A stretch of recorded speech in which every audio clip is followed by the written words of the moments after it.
Le laboratoire Activa, le spécialiste des produits de bien-être en pharmacie et de la nutriponcture, présente. Sud Radio, les vraies voix qui font bouger la France. Devenir plus utile. DJF Audebert, Philippe Rossi.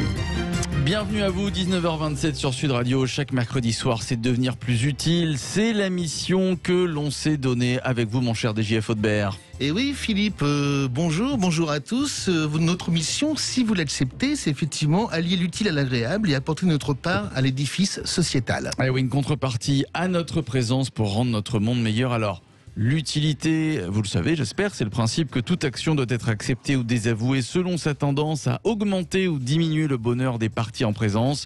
Mon cher DJF Audebert, je vous laisse le soin de nous annoncer le thème du jour. Le pouvoir des mots pour devenir plus utile. Et j'ai en face de moi deux spécialistes des mots qu'on va présenter juste après. Une petite démo que le pouvoir des mots peut provoquer des mots en fonction du poids, de leur mesure ou de leur démesure.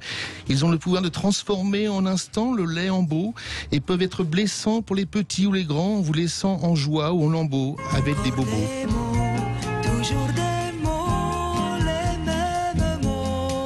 Vous avez reconnu Dalida, évidemment. Oh pardon, j'ai parlé sur Alain Delon. Alors quelles sont les questions que l'on doit se poser, mon cher DJF Audebert? Les mots ont-ils vraiment du pouvoir?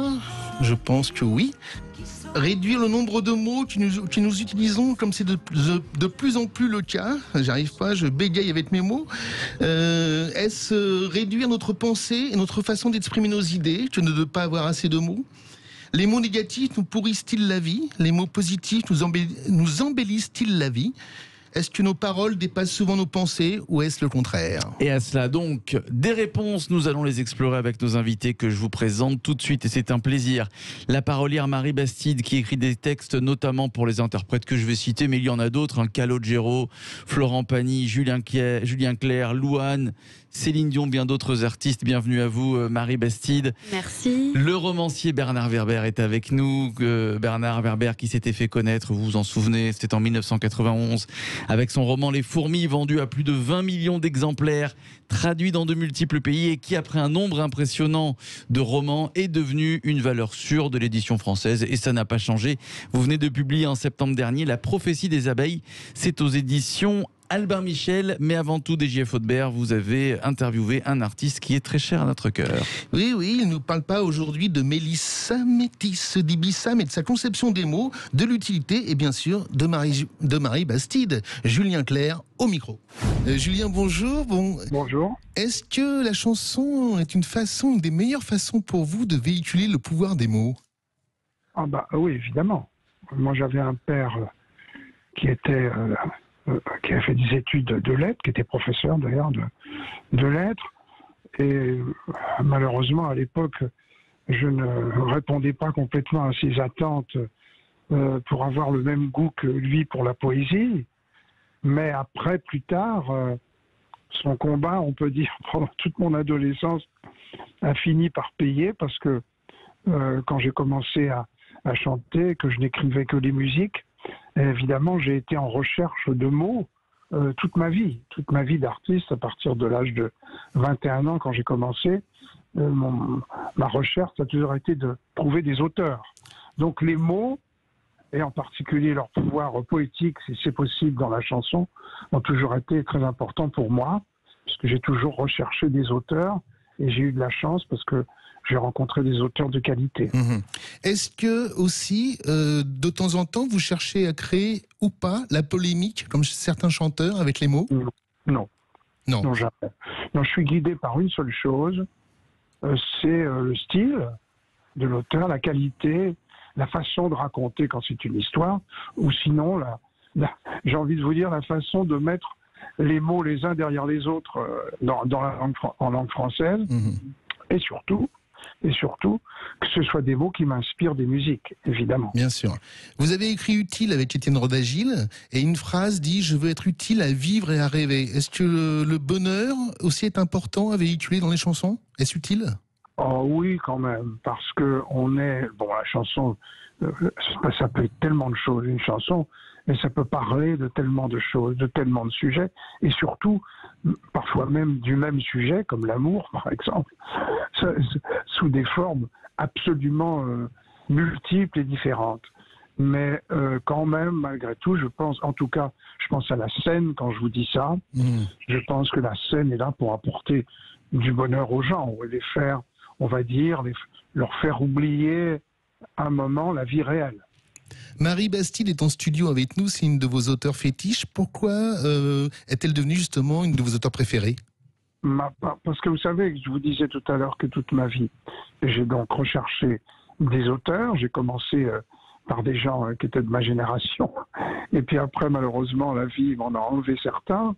Et tout d'un coup, au fur et à mesure que j'avançais en âge et que j'étais dans ma carrière et que j'étais capable toujours, ma foi, d'écrire des musiques, il m'a fallu chercher des auteurs nouveaux. Bien que la chanson française se porte très bien, les auteurs majeurs, ça court pas les rues non plus. Donc on va dire que Marie, c'est, on va dire dans les 6-7 dernières années, pour moi c'est devenu un des auteurs importants dans la chanson française. Important en ce sens que elle a un style, elle écrit des bonnes chansons, mais aussi, en plus, elle a ce talent qui est de toucher le cœur du public. C'est-à-dire, pour vous parler vulgairement, elle est capable d'écrire des succès, des tubes, si vous voulez. Ce qui n'est pas donné à tous les auteurs. Votre texte préféré qu'elle vous a écrit ? Écoutez, j'ai envie de vous dire que c'est le dernier. C'est la dernière chanson, c'est vrai, mais en plus c'est la vérité. D'abord, on n'a pas tellement écrit ensemble, parce qu'on ne se connaît pas depuis très longtemps, mais c'est le deuxième album sur lequel elle écrit, et ma chanson préférée, c'est le dernier texte qu'elle m'a donné, qui s'appelle « Comment tu vas ?» Comment tu vas ? Très bien. Dernière question, Julien. Se rendre utile dans la vie, qu'est-ce que cela vous inspire ? Je pense que ça m'inspire. Encore une fois, je pense à mon métier. Nous, on fait un métier, il y a certainement des choses beaucoup plus importantes dans la vie que d'écrire des petites chansons, très certainement. Et en même temps, je pense que les chanteurs accompagnent, quand ils ont la chance de durer un certain temps, ils accompagnent le peuple de leur pays. Et ils font partie des choses. Les chansons, ça fait partie des choses auxquelles on peut se référer à différents âges de sa vie. Une chanson, ça vous accompagne.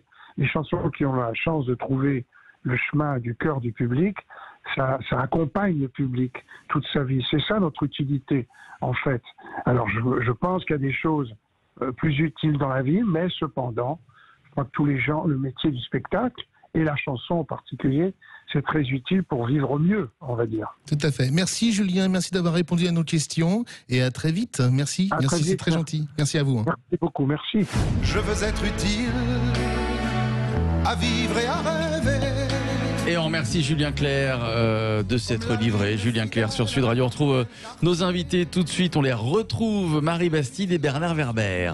Marie, comment choisissez-vous les textes que vous mettez, les mots que vous mettez dans vos textes pour tel ou tel artiste ? Est-ce que vous les différenciez ? Vous ne pouvez pas écrire les mêmes choses pour l'un ou pour l'autre ?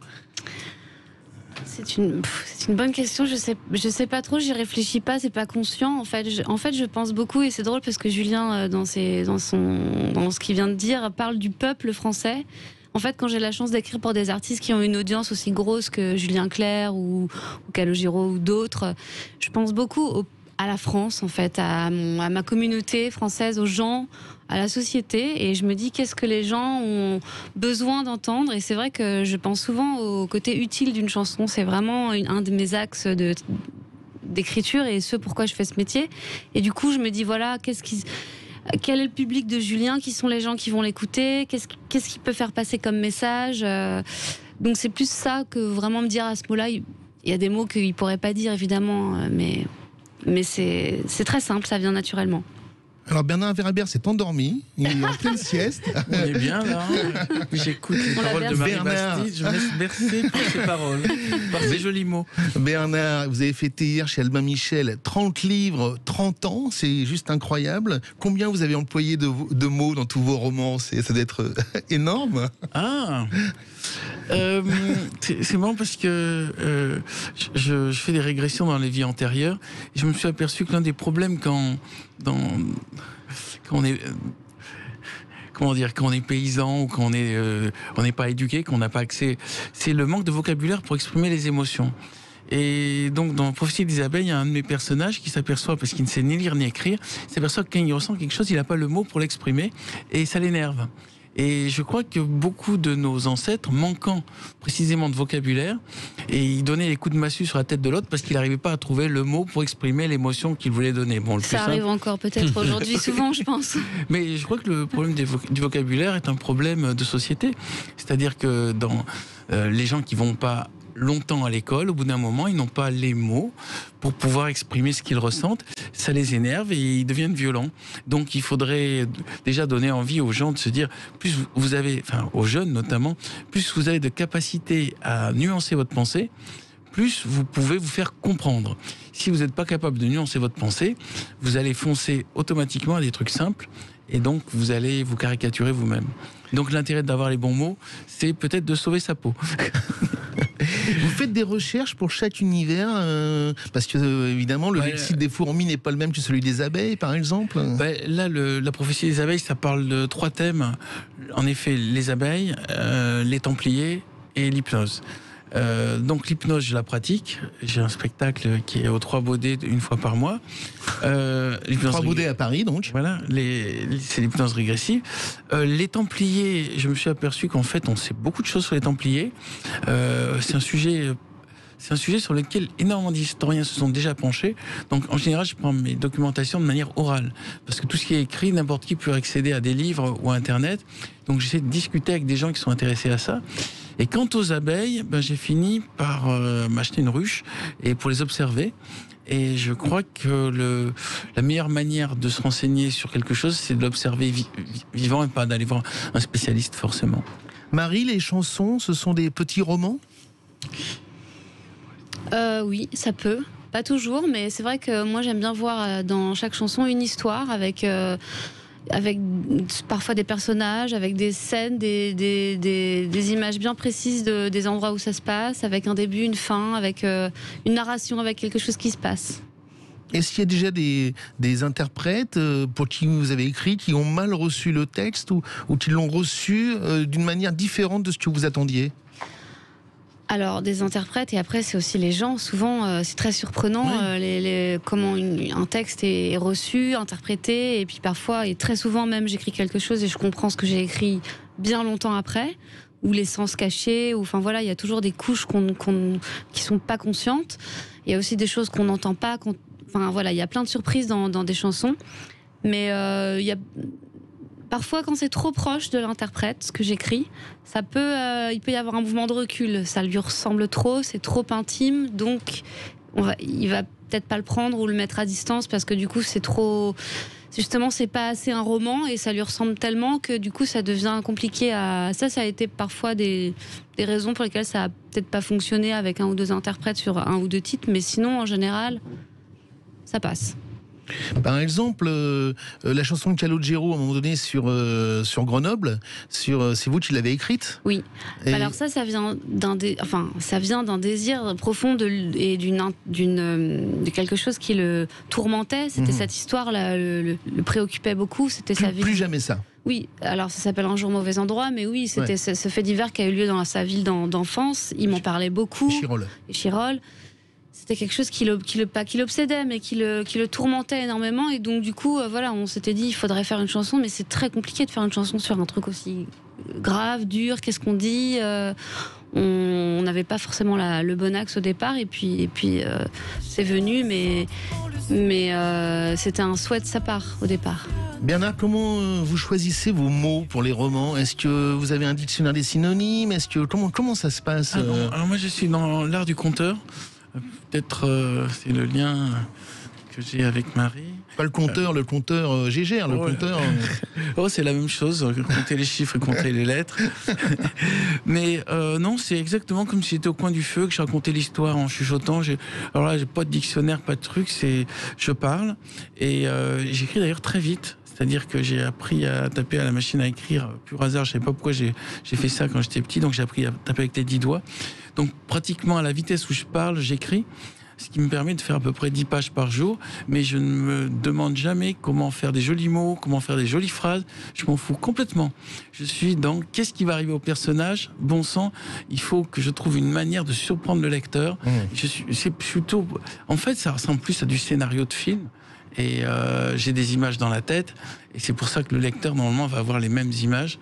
Et même à la limite, je simplifie au maximum. J'essaie d'être le plus accessible, qu'il n'y ait pas d'effort de lecture.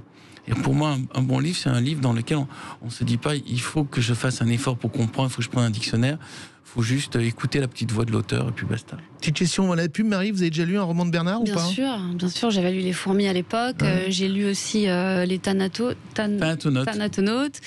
Il me semble que j'en ai lu un autre, mais alors je me souviens plus. Empire des Anges, la suite. Voilà, c'est ça. Bon. On vous conseille le dernier de Bernard Werber.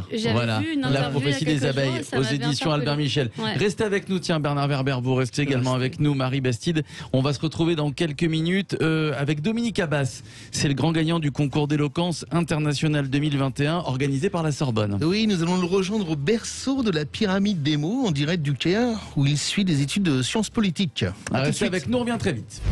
Le laboratoire Activa, le spécialiste des produits de bien-être en pharmacie et de la nutriponcture, présente. Sud Radio, les vraies voix qui font bouger la France. Devenir plus utile. DJF Audebert, Philippe Rossi. Et le thème de ce soir, c'est le pouvoir des mots. Nous sommes toujours en compagnie de Marie Bastide, parolière qui écrit des textes pour grand nombre d'interprètes, Calogero par exemple, Julien Clerc, Florent Pagny, Louane, Céline Dion, entre autres. Le romancier Bernard Werber est également avec nous. Romancier que l'on ne présente plus. Vous venez de publier La prophétie des abeilles, c'est aux éditions Albin Michel. Et puis, bienvenue à Dominique Abbas, grand gagnant du concours d'éloquence international 2021 organisé par la Sorbonne à Paris. Dominique Abbas, vous êtes avec nous en direct du Caire en Égypte. Bonjour Dominique, comment ça va ? Très bien, bonsoir. Un vrai plaisir d'être parmi vous en direct malgré la technique qui n'est pas toujours facile à 6000 km de la France. Bon, comment ça se passe C'est un vrai plaisir d'être parmi vous ce soir. Comment ça se passe au Caire pour vous, alors, depuis que vous avez gagné ce concours ? Pourquoi êtes-vous parti là-bas et racontez-nous un petit peu comment s'est passé ce concours d'éloquence. Alors le Caire, parce que c'est un choix d'études, c'est une 3e année qui m'a été offerte, et puis parce que être convaincu du pouvoir des mots, c'est aussi être convaincu que ces mots, il faut les puiser quelque part, il faut les puiser dans des histoires, dans des aventures, et je me disais qu'il n'y avait pas plus d'aventures possibles, en tout cas, que de changer complètement de culture et de façon de vivre et de terrain, et d'où le Caire pour cette année. Le concours s'est très bien passé, c'était une belle opportunité. Finalement, le cœur de l'éloquence, c'est pas l'image qu'on peut s'en faire d'élèves avocats ou de gens en robe qui plaident et qui utilisent de grands mots savants. C'est vraiment l'idée de parler avec son cœur et de trouver ce qu'on a à dire sur un sujet et ce qu'on peut dire à partir de son expérience personnelle et de comment est-ce qu'on peut entrer en communion avec un public. Et c'est là-dessus que ça s'est très bien passé pendant ce concours. Vous pouvez nous rappeler combien il y avait de candidats et quel était le thème du concours que vous avez remporté donc l'année dernière en 2021 ? Oui, alors nous partîmes 400, nous arrivâmes 8 en finale avec un thème qui est sur le... Alors plusieurs thèmes étaient proposés évidemment de plaidoirie, il m'a fallu plaider sur 2 thèmes. D'abord un éloge libre, c'est-à-dire qu'on pouvait choisir un sujet pour en faire l'éloge. J'ai décidé de faire l'éloge de la terrasse parce que la terrasse partout à Paris, c'est un peu cet endroit de rencontre où on passe autant de temps à festoyer finalement qu'à débattre et à boire l'apéro.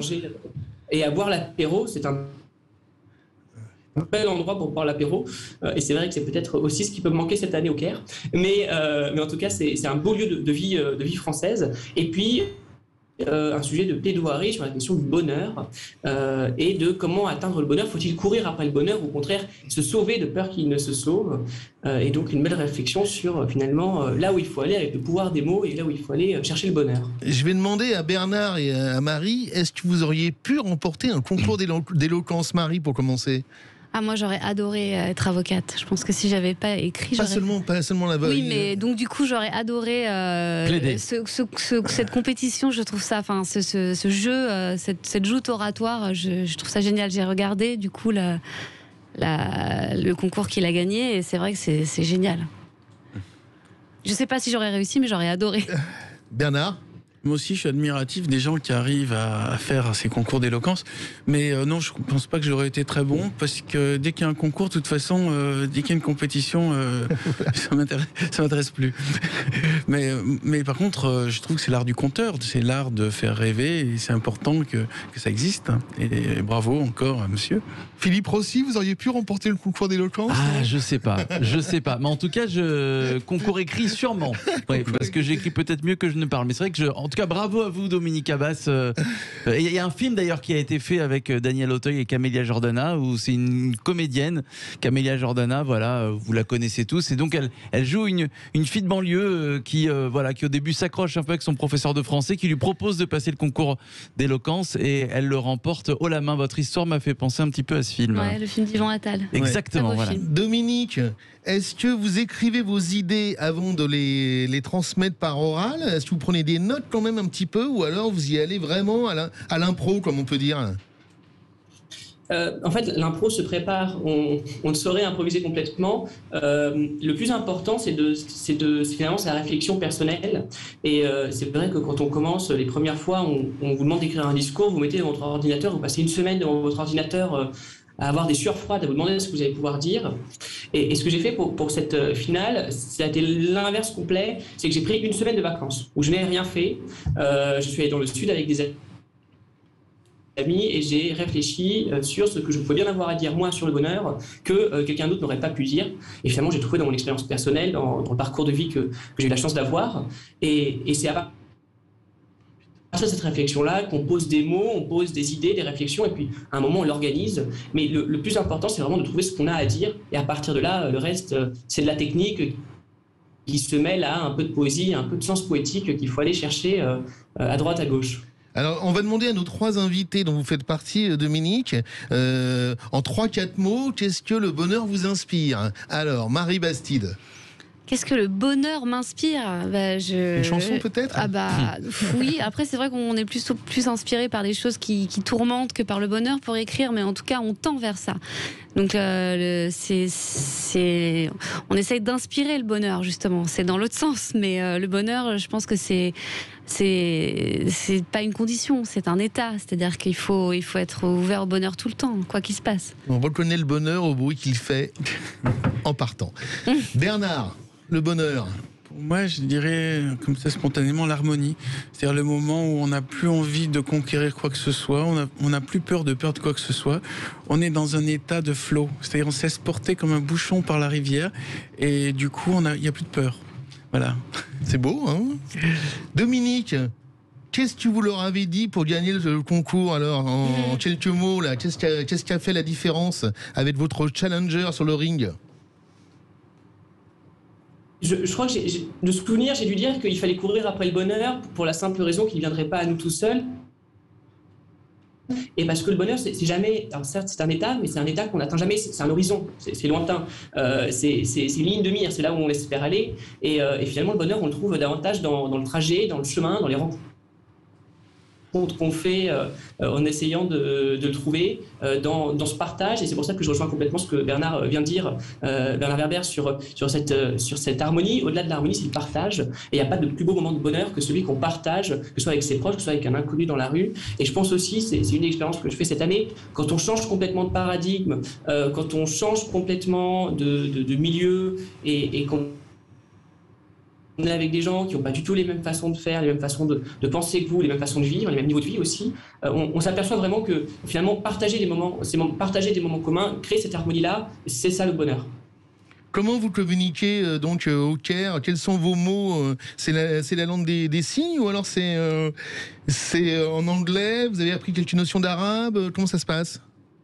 Alors, je me suis mis l'an dernier assez tôt. J'ai un diplôme d'arabe de l'INALCO au Langso, qui est très aléatoire et qui ne reflète absolument pas un quelconque niveau d'arabe. Donc, j'essaie surtout de ne pas balbutier et de me faire comprendre aussi bien que possible par les grands sourires, parce qu'en fait, quand on fait un discours, au-delà des mots, le plus important, certainement, c'est aussi ce que vous représentez avec vos mouvements, avec ce qu'on appelle le langage corporel. Et c'est ce langage corporel-là, je pense, qui joue pour la moitié de la compréhension que j'arrive à créer avec les gens autour de moi. Vous êtes un étudiant en sciences politiques. Pour vous, l'éloquence, c'est indissociable de la politique. On n'est pas loin, pas très loin encore. Enfin, on est un petit peu loin quand même, mais pas très loin des élections présidentielles. Vous croyez que celui qui parlera le mieux ou le plus fort va remporter la partie ? Alors, je suis très mauvais devin, donc je ne me prononcerai pas pour savoir qui gagnera ou pas. En revanche, ce qui est certain, c'est que l'éloquence, la rhétorique est un enjeu démocratique. Comprendre ce qu'est un discours politique, comprendre comment est-ce qu'un décideur public essaye de nous avoir ou pas, essaye de nous parler, de parler à nos sentiments, de parler à notre raison, et essayer de leur avoir une image de soi-même. Comprendre tout cela, c'est à la base de la compréhension de la vie politique et de la vie publique. Et plus loin encore, maîtriser soi-même les codes de l'expression publique, c'est s'assurer la possibilité pour chaque citoyen de prendre part au débat public. Et il n'y a pas de démocratie sans une prise de participation de chaque citoyen éclairé au débat public. Et ça ne passe que par une éducation à la rhétorique et à l'éloquence qui, aujourd'hui, je le regrette, au lycée, par exemple, est beaucoup trop faible et dont on peut espérer qu'elle se démocratise. Et c'est ce qui est en train de se passer avec des associations qui portent ces projets-là, avec un vrai mouvement de démocratisation. Et je ne peux qu'espérer que ça se perpétue. Marie Bastide, depuis que vous écrivez des paroles, que vous êtes parolière, est-ce que vous faites beaucoup plus attention aux mots que vous employez dans le quotidien ? Oui, je fais très attention aux mots que j'emploie et aussi aux mots que j'écris, parce que je crois profondément que les mots sont performatifs, c'est-à-dire que ce qu'on pense, ce qu'on dit, ce qu'on écrit arrive. Donc, vous parliez tout à l'heure en introduction des mots négatifs, etc. Je pense que les mots, alors c'est pas forcément les tournures négatives, en fait c'est les mots, les verbes qu'on emploie sont très forts, et des choses négatives, oui, ils peuvent s'imprimer, donc je fais attention et j'essaye de corriger certaines tournures de phrases ou d'expressions que je peux avoir et qui sont par exemple super négatives, même si je fais pas attention, ou c'est des façons de parler, parce que j'ai pris la mesure du poids des mots. Grâce à l'écriture, vraiment, comme d'un pouvoir presque magique, quoi. On peut s'en servir pour faire des choses. Merci Marie Bastide. Tiens, je présente votre disque, votre CD, Marie Bastide, Dolce Vita, qu'on peut retrouver où ? Sur des plateformes peut-être ? Oui, c'est sur les plateformes. C'est un EP qui n'a que juste 4 titres, qui est le prélude d'un album que je prépare. Mais il est juste sur les plateformes de streaming. Très bien. Bernard Werber, qu'on ne présente plus, La prophétie des abeilles, c'est son dernier livre. Merci à vous, c'est aux éditions Albin Michel. Et puis je présente le livre de DG Faudbert. Voilà. Montre le mieux. Le quotient d'utilité chez Guy Trénadier, l'éditeur, où l'on retrouve les solutions pour devenir plus utile dans tous les domaines de l'existence. Je vais remercier à vous. Dominique Abbas. Merci Dominique. Et bonne chance pour la suite. Bonne chance pour la suite au Caire. Vous nous donnez des nouvelles, évidemment. Voilà, Dominique Abbas qui a gagné le grand concours d'éloquence 2021. Restez avec nous dans quelques minutes. C'est le Loft Music avec Yvan Cugius. Sud Radio, les vraies voix qui font bouger la France. Devenir plus utile. DJF Audebert, Philippe Rossi. Avec le laboratoire Activa, le spécialiste des produits de bien-être en pharmacie et de la nutriponcture.